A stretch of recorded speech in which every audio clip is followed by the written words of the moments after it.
Hello दोस्तों, स्वागत है आपका एक बार फिर से मेरे यूट्यूब चैनल पे। इस कक्षा में हम भारत की मिट्टियों से संबंधित जितने भी बातें हैं उनके बारे में अध्ययन करेंगे। तो मैं मानता हूँ अगर आप जो थ्योरी का अध्ययन कर चुके हैं उसके बाद आप अगर टॉप एमसीक्यूज़ का टेस्ट देना चाहते हैं उसके लिए आपके लिए एक बेस्ट प्लेटफॉर्म साबित होगा।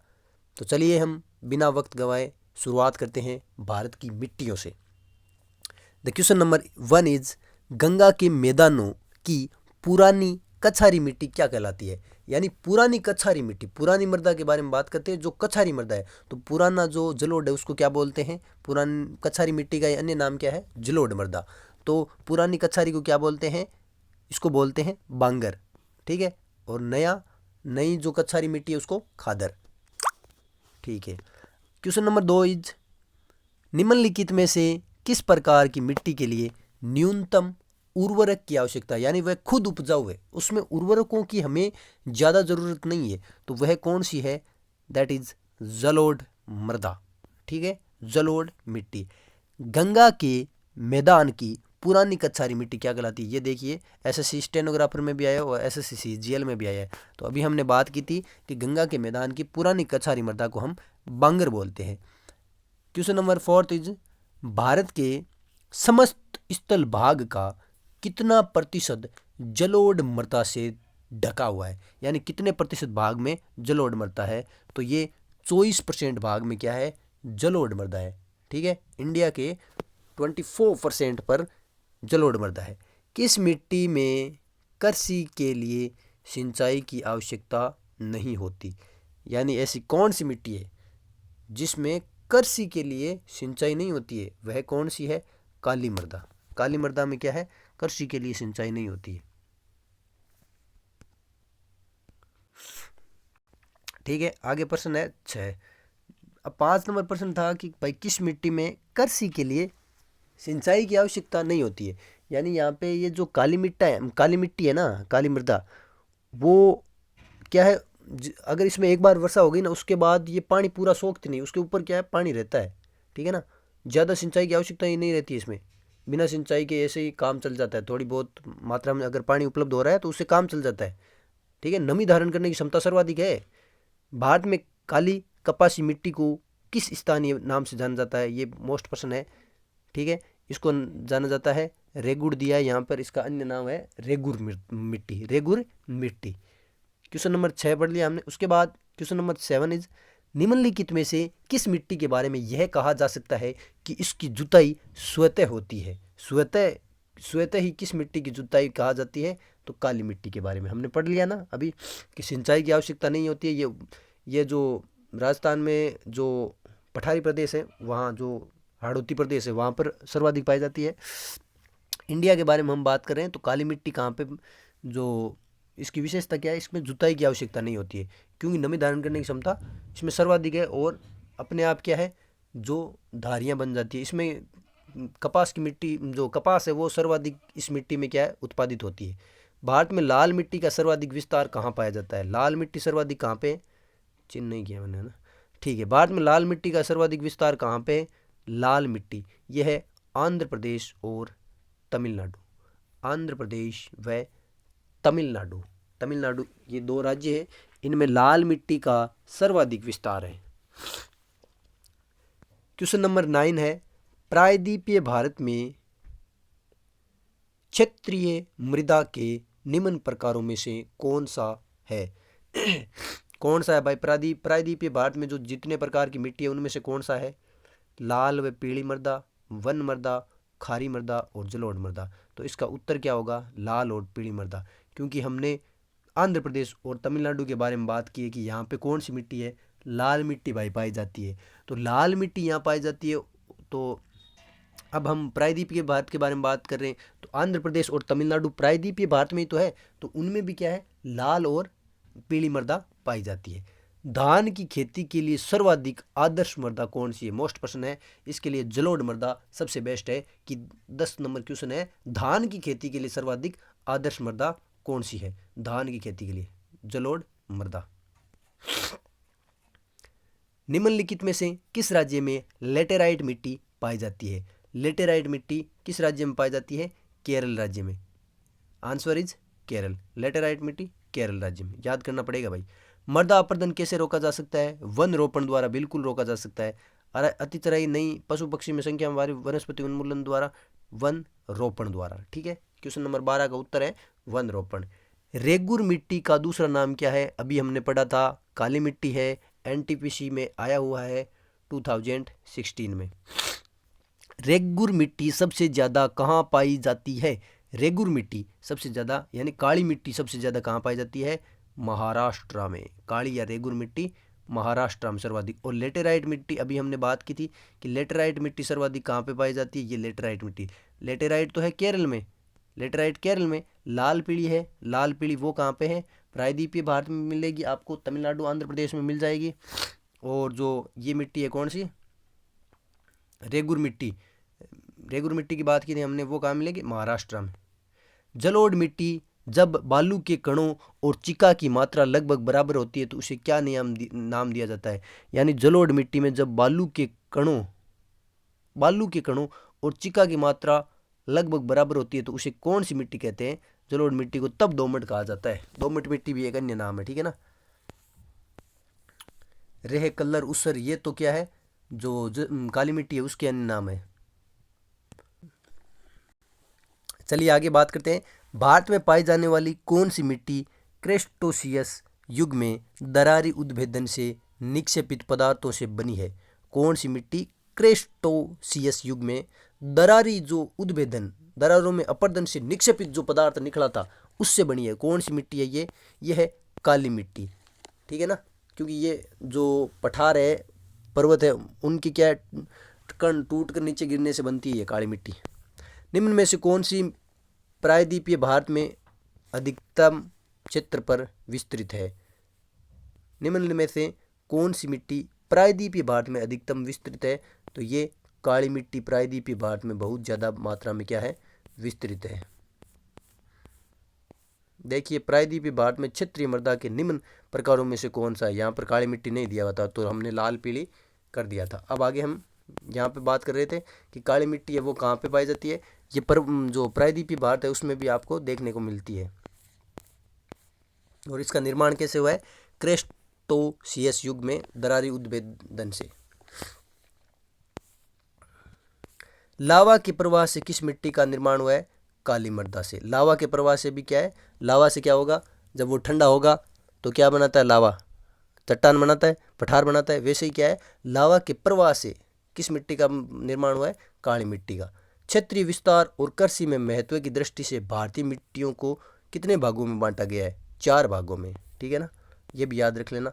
भारतीय कृषि अनुसंधान परिषद के अनुसार भारत में कितने? हाँ, एक भारतीय कृषि अनुसंधान है वो मिट्टियों का अलग से वर्गीकरण करता है। ये कितने भागों में बांटा है? 8 भागों में। और जो क्षेत्रों में विस्तार है और कृषि में महत्व की दृष्टि से मिट्टियों का कि भाई कौन सी कृषि कितना उत्पादन देती है, उसके आधार पर क्या है? कितने भागों में? 4 भागों में। जबकि भारतीय कृषि अनुसंधान परिषद ने कितने भागों में बांटा है? 8 भागों में। भारत की सर्वाधिक महत्वपूर्ण मिट्टी कौन सी है? जलोढ़ होगी, और तो कौन सी होगी? बिल्कुल, भारत की सर्वाधिक महत्वपूर्ण मिट्टी जलोढ़ मृदा है। आगे क्वेश्चन नंबर 22 है, भारत के सर्वाधिक क्षेत्र पर किस प्रकार की मिट्टी का विस्तार पाया जाता है? भारत के सर्वाधिक क्षेत्र पर कौन सी मिट्टी का भाई जो बोलबाला है? जलोढ़। क्योंकि हमने ऊपर बात की ना, भारत की सर्वाधिक महत्वपूर्ण, क्योंकि ये सबसे अधिक भागों पर जो है। अब जैसे हमने काली मिट्टी का अध्ययन किया था कि जो लावा है उससे निर्माण होता है, वैसे ही जो जलोढ़ मिट्टी है उसका निर्माण किससे होता है? नदियों के द्वारा लाए गए निक्षेपों से होता है, ठीक है। जलोढ़ मिट्टी का निर्माण नदियों के द्वारा लाए गए निक्षेपों से। क्षेत्रफल के आधार पर भारत की मिट्टियों का सही अवरोही क्रम कितना है? अवरोही का मतलब क्या होता है? अवरोही में कितने अक्षर है? 4, 4 से 3, 4 से 3 की तरफ चलो आप, ठीक है। तो यानी सबसे ज़्यादा विस्तार किसका है? फिर उससे कम, उससे कम तो जलोढ़ है। अब पहला और तीसरा तो आपका सीधे ही गलत हो गया, ठीक है। फिर बच्चा कौन सा? ये तीसरा है ना, तीसरा। तो इसमें क्या है? जलोढ़, लाल, काली, लेटराइट। यानी जलोढ़ के बाद दूसरा नंबर काली का नहीं, ये मत कर देना। इसमें क्या है? जलोढ़ के बाद में कौन सी है? लाल मिट्टी है। क्वेश्चन नंबर 24 है, भारत में निम्नलिखित में से कौन सा मृदा समूह है लोहे का अतिरेक होने के कारण अनुर्वर होता जा रहा है। यानी लोहे की मात्रा सबसे अधिक किस मिट्टी में पाई जाती है, तो लेटेराइट कि भारत में निम्नलिखित में से कौन मृदा समूह लोहे का अतिरेक होने के कारण अनुर्वर होता जा रहा है। तो जो लेटेराइट मिट्टी है उसमें क्या है, लोहे की मात्रा देखने को मिलती है। निम्नलिखित में से कौन सी मिट्टी सूख जाने पर ईंट की तरह कठोर व गीली होने पर दही की तरह लिपलिपी हो जाती है। ये तो उत्तर बताना पड़ेगा आपको भाई। ये कौन सी मिट्टी है, लेटेराइट मृदा है। कौन सी है, सूख जाती है तो क्या हो जाती है, ईंट की तरह कठोर हो जाती है, और गिल्ली होने पर क्या है, लिपलिपी हो जाती है। ठीक है, काली तो कर ही नहीं सकते आप। काली कैसे नहीं कर सकते, क्योंकि ये तो गिल्ली रहती है, इसमें तो नमी धारण करने की क्षमता अधिक है। और जलोढ़ मृदा, जलोढ़ दिया ही नहीं है ना, जलोढ़ दिया ना, जलोढ़ 4 नंबर, और वो तो क्या है, निक्षेपों से, नदियों के निक्षेपों से बनी है, वो भी नहीं कह सकते, वो भी गिल्ली रहती है। निम्नलिखित में से कौन सा कथन असत्य है। लेटेराइट मिट्टी सामान्यतः अधिक वर्षा वाले क्षेत्रों में पाई जाती है। और लेटेराइट मिट्टी क्या एक क्षारीय मिट्टी है। इस मिट्टी में मुख्यतः मोटे अनाज की खेती होती है। इस मिट्टी में चाय की खेती होती है। चलो भाई, उत्तर होगा यह एक क्षारीय मिट्टी है, ये गलत बात है। लेटेराइट मिट्टी में चाय की खेती होती है, ये याद रखना। लेटेराइट मिट्टी में चाय की भी खेती होती है, मोटे अनाज भी बोए जाते हैं, और अधिक वर्षा वाले क्षेत्रों में होती है। लेटेराइट मृदा अधिक वर्षा वाले क्षेत्रों में होगी। यहाँ मोटे अनाज की खेती की जाती है। इस मिट्टी में चाय की भी कृषि की जाती है। ठीक है ना, लेटेराइट। निम्नलिखित में से कौन सा कथन असत्य है। निम्नलिखित में से कौन सा कथन असत्य है। इस मिट्टी में लोहा एवं एल्यूमिनियम की अधिकता होती है। इस मिट्टी की उर्वरक शक्ति कम होती है। लेटेराइट मिट्टी में सिलिका की प्रधानता होती है। सूख जाने पर यह ईंट की भांति कठोर हो जाती है। ये तो हमने पढ़ाई थी। यानी ये लेटेराइट मृदा के बारे में कथन दिया है कि लेटेराइट मिट्टी सूख जाने पर ईंट की भांति कठोर हो जाती है। ये तो सत्य है। ठीक है, लेटेराइट मिट्टी में क्या है, सिलिका की क्या अधिकता होती है। क्या इस मिट्टी की उर्वरक शक्ति कम होती है। इस मिट्टी में लोहा और एल्यूमिनियम पाया जाता है। तो बिल्कुल उर्वरक शक्ति तो हम कम कह ही नहीं सकते, क्योंकि चाय की भी खेती कर देती है। हमारे यहाँ चाय की होती है कि खेती नहीं होती है, लेकिन लेटेराइट मिट्टी में चाय की भी खेती होती है। इसका मतलब क्या है कि भाई उर्वरक शक्ति तो अधिक है ही। इस मिट्टी में लोहा एवं एल्यूमिनियम की अधिकता होती है। ठीक है ना, लोहे और एल्यूमिनियम की, अभी हमने ऊपर पढ़ा था कौन सी मिट्टी में लोहे की अधिकता है। अभी देखो कहाँ पढ़ा था, ये रहा, कौन सा मृदा समूह, लोहे के अतिरेक होने के कारण अनुर्वर होता जा रहा है। तो ये लेटेराइट ही तो था। तीनों ऑप्शन हमने पढ़ रखे हैं। ठीक है, ये सारी मिट्टी है, ये गलत हो जाएगा। और सिलिका की प्रधानता है, ये भी गलत हो जाएगा। लेटेराइट मिट्टी सारी मृदा नहीं है, इसमें सिलिका की भी प्रधानता नहीं है। ठीक है, रेगुर मृदा किसकी कृषि के लिए सर्वाधिक उपयुक्त है। ठीक है, ये उत्तर मैंने बताया था कि काली मिट्टी में कपास की खेती सर्वाधिक होती है। तो काली मिट्टी का अन्य नाम क्या है, रेगुर मृदा है। निम्नलिखित में से कौन सी मिट्टी जैव पदार्थों से भरपूर है। यानी किस मिट्टी में जैव पदार्थ है, तो ये काली मृदा है। काली मृदा में जैव पदार्थों की भरपूरता है। यहाँ पे दिया हुआ है कि काली मिट्टी में, किस मिट्टी में सर्वाधिक जैव पदार्थ होते हैं। भाई देख लेना आप, इसमें मुझे काली मिट्टी लग भी रहा है, नहीं भी लग रहा है, क्योंकि सर्वाधिक मेरे हिसाब से तो जलोढ़ मृदा में होना चाहिए। क्योंकि काली मिट्टी का निर्माण किससे होता है, मैग्मा से होता है। तो मैग्मा से निर्माण होगा, तो इस हिसाब से तो जो जैविक पदार्थ है, जो भूमि के अंदर दबे पड़े हैं ना, जैव पदार्थ, वो क्या है, मैग्मा, लावा निकलेगा। तो वो क्या है, क्या हो जाएगा उससे उससे क्या हो जाएगा, वो तो जल जाएंगे। तो आप उत्तर देख लेना। मेरे हिसाब से तो क्या है, जलोढ़ और भूरी मिट्टी होगा। फिर भी देख लेना, ठीक है ना। काली मिट्टी के संबंध में निम्नलिखित में से कौन सा कथन असत्य है। सूखने पर काली मिट्टी में दरार पड़ जाती है, शाबाश। इसकी जुताई अधिक करनी पड़ती है, शाबाश, बिल्कुल गलत। काली मिट्टी कपास की वृद्धि के लिए आदर्श होती है, सही है, गलत है। इसमें आर्द्रता को अधिक समय तक धारण करने की क्षमता होती है, तो इसकी जुताई करनी पड़ती है, ये बात गलत है। क्योंकि हमने तो पहले ही पढ़ा था कि इसमें क्या होता है, जुताई की आवश्यकता नहीं होती। अभी तो पढ़ा था, सूखने पर काली मिट्टी में पपड़ियाँ बन जाती है ना, दरार पड़ जाती है। काली मिट्टी कपास के लिए अच्छी होती है, ये भी पढ़ लिया। और इसमें आर्द्रता को अधिक समय तक धारण करने, अभी तो बताया मैंने कि इसमें नमी धारण करने की क्षमता सर्वाधिक है। मिट्टी में थोड़ा सा पानी दे दो, क्योंकि इसमें सिंचाई की आवश्यकता नहीं होती। अभी तो पढ़ा, भारत में निम्नलिखित मृदाओं से कौन सी बेसाल्ट लावा के अपक्षय के कारण निर्मित हुई है। बिल्कुल ये प्रश्न का उत्तर भी आपको देना पड़ेगा। ये है रेगुर मृदा या काली मृदा। अभी तो हमने बात किया बेसाल्ट लावा, लावा के बारे में पढ़ा।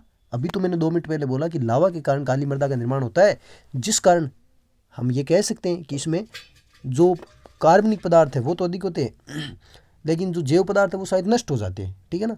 तो आप ये देख लेना कि जैव पदार्थों की मात्रा सर्वाधिक किस में होती है। मेरे हिसाब से जलोढ़ मृदा है, और काली मिट्टी है वो लावा के बेसाल्ट चट्टानों से। ये भी याद रखना, चट्टानें 3 प्रकार की है ना, आग्नेय, अवसादी, कायांतरित।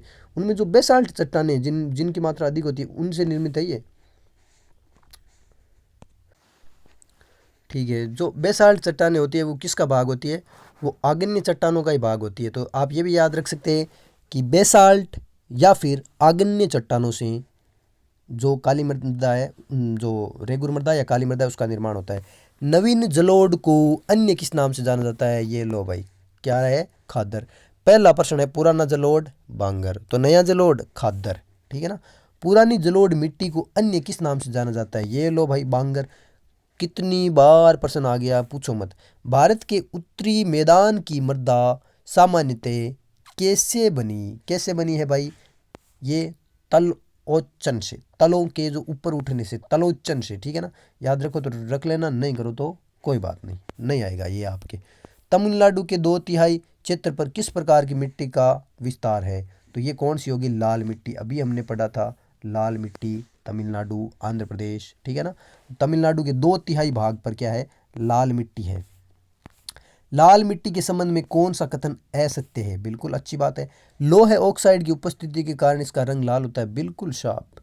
ये शुष्क और आर्द्र क्षेत्रों में पाई जाती है। ये अधिकांशतः तमिलनाडु और आंध्र प्रदेश में, बिल्कुल अच्छी बात है। ये मिट्टी नदी घाटियों में पाई जाती है, ये प्रश्न हो गया गलत। ये शुष्क और आर्द्र क्षेत्रों में, राजस्थान वाले क्षेत्र में भी लाल मिट्टी पाई तो जाती है। राजस्थान का क्षेत्र तो सूखा क्षेत्र है। ठीक है ना। यहाँ पर तो सूखा की जो फसलें हैं वो सर्वाधिक मात्रा में बोई जाती है। तो लोहा ऑक्साइड तो बिल्कुल, लोहे का रंग, जब लोहा होता है उसमें जंग लगती है, उसमें काट लग जाता है, वो पानी के संपर्क में आता है तो उसका रंग कैसा हो जाता है, लाल हो जाता है। कैसा हो जाता है, लाल। और जिसके कारण हम कह सकते हैं कि जो लाल मृदा है उसमें लाल रंग का कारण क्या है, लोहे ऑक्साइड। यह शुष्क यानी सूखे और आर्द्र क्षेत्रों में पाई जाती है, बिल्कुल शुष्क और आर्द्र क्षेत्रों में, क्योंकि राजस्थान में पाई जाती है ये तो। ठीक है। और तमिलनाडु वाले क्षेत्र में तो पाई जाती है ना, तमिलनाडु और आंध्र प्रदेश में पाई जाती है। तो वो आर्द्र क्षेत्र भी है, क्योंकि वहाँ पर भी तो नदियाँ तो बह रही हैं ना, प्रायद्वीपीय भारत में गोदावरी, कृष्णा, कावेरी, वो नदियाँ तो बह रही है। ठीक है। किस मिट्टी में लोहे और एल्यूमिनियम की ग्रंथियाँ पाई जाती है, अब मैं क्या बताऊँ भाई, आप खुद ही बता दो इसमें क्या होगा, लेटराइट मृदा। ठीक है, लोहे और एल्यूमिनियम की ग्रंथियाँ। हाँ, किस मिट्टी में लोहे और एल्यूमिनियम की ग्रंथियाँ पाई जाती है, ये प्रश्न याद रखना है आपको कि इसका उत्तर लेटराइट है, लाल मत कर देना। क्योंकि लाल मिट्टी में अभी देखो हमने क्या पढ़ा था, क्या पढ़ा था बच्चा, लोहे ऑक्साइड की उपस्थिति के, किसकी उपस्थिति सर्वाधिक है, लोहे के जो ऑक्साइड है ना उनकी उपस्थिति है। देखिए मैं ये नहीं कहता लाल मिट्टी में लोहा नहीं पाया जाता, लाल मिट्टी में भी लोहा पाया जाता है, लेकिन लेटेराइट की तुलना में कम लोहा पाया जाता है लाल मिट्टी में। ठीक है ना। लोहे ऑक्साइड की मात्रा किस में है, लाल मिट्टी में है। ठीक है ना। आगे बात करते हैं 38 क्वेश्चन, किस प्रकार की मिट्टी में कार्बनिक पदार्थ, ये बता दो आप, कार्बनिक, कैसे कार्बनिक और कैसे काली मिट्टी। ठीक है। ठीक है बच्चा, कार्बनिक पदार्थों का दिखता है, तभी मैं कह रहा हूँ जैव पदार्थों के, वो वहाँ पीछे दिया हुआ था ना, वो मुझे जलोढ़ मिल रहा था, जलोढ़ लग रहा था। ठीक है ना। आप फिर भी देख लेना, कार्बनिक पदार्थ तो सर्वाधिक काली मिट्टी में ही पाए जाते हैं, इसकी तो मैं गारंटी देता हूँ। निम्नलिखित राज्यों में से किस में भारत की सबसे बड़ी अंतर्देशीय लवणीय आर्द्र भूमि है। ठीक है। कौन, बेडलैंड टोपोग्राफी का नाम सुना होगा आपने। निम्नलिखित में से किस में भारत की सबसे बड़ी अंतर्देशीय लवणीय आर्द्र भूमि है। लवणीय आर्द्र भूमि राजस्थान में है। यहाँ पर जो सांबर झील है या फिर अन्य अनेकों झील है, उनसे क्या है, नमक उत्पादन किया जाता है। ठीक है ना। निम्नलिखित में से किसका संबंध सफ़ेद नमक से, जो शुष्क मौसम के दौरान कुछ क्षेत्रों में भूमि को आच्छादित कर लेता है, यानी कुछ जो भूमि है उसके ऊपर जो सफ़ेद, जो पपड़ी सी बन जाती है, सफ़ेद सफ़ेद जो परत सी बन जाती है वर्षा ऋतु के दौरान, जो जो भूमि के अंदर जो क्या है, जो पदार्थ है वो ऊपर आ जाता है कभी कभी अत्यधिक वर्षा के कारण, उसको जो जो सफ़ेद सफ़ेद हो जाता है ना, तो उसको क्या बोला जाता है, उसको क्या बोला जाता है, ऊसर बोला जाता है। क्या बोला जाता है, ऊसर मृदा। ऊसर मृदा में ये देखने को मिलता है। निक्सालन और ऑक्सीकरण द्वारा निर्मित मृदा कौन सी है, निक्सालन और ऑक्सीकरण के द्वारा। मखरला मृदा, याद रखो तो रख लेना, कोई इंपॉर्टेंट नहीं, नहीं रखो तो कोई बात नहीं, आपके अगर सही नहीं होगा तो किसी का नहीं होगा। निम्नलिखित अपर्दन के प्रकारों में से किसका कारण चंबल के गड्ढे, ये बढ़िया है। चंबल के गड्ढे किसका है, अवनालिका अपर्दन से। अवनालिका, ठीक है ना। अवनालिका अपर्दन किस में, अवनालिका मतलब जो गड्ढे है ना उनमें क्या है, जो चंबल का जो क्षेत्र है ना उसमें क्या है, गड्ढे ही गड्ढे बने हुए चंबल नदी के बहाव के कारण। तो अवनालिका अपर्दन किस में है, चंबल नदी में, ठीक है ना।